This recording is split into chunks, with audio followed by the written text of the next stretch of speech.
Hello, I'm in a 2017 Subaru Outback, and today I'm going to show you how to fold up and down your seats. So for these rear seats, there's a button here that you'll push, and that'll release the lock here. And then you can see here's where it was hooked onto from that. And it's the same on the other end. There's a little button to push too, and that'll fold down both of these middles, well, a middle and the side that is. And then when you want to put this back up, just make sure your seatbelt's not trapped. And then push it back up, and it'll lock right into place.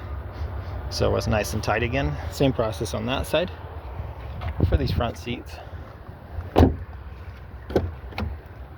set up here, and as long as you've got a little power to your vehicle, this should make the seat slide forward. So the whole thing's moving forward right now. Push this back for it to slide back.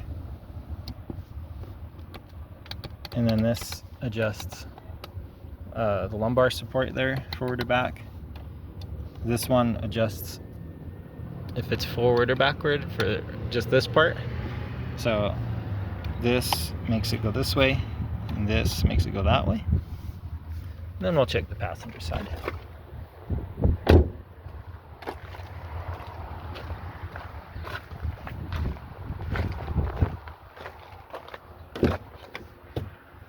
So your passenger side here, there's a bar here that if you lift it, you can slide the seat forward or backwards, and when you release this lever, it locks in place.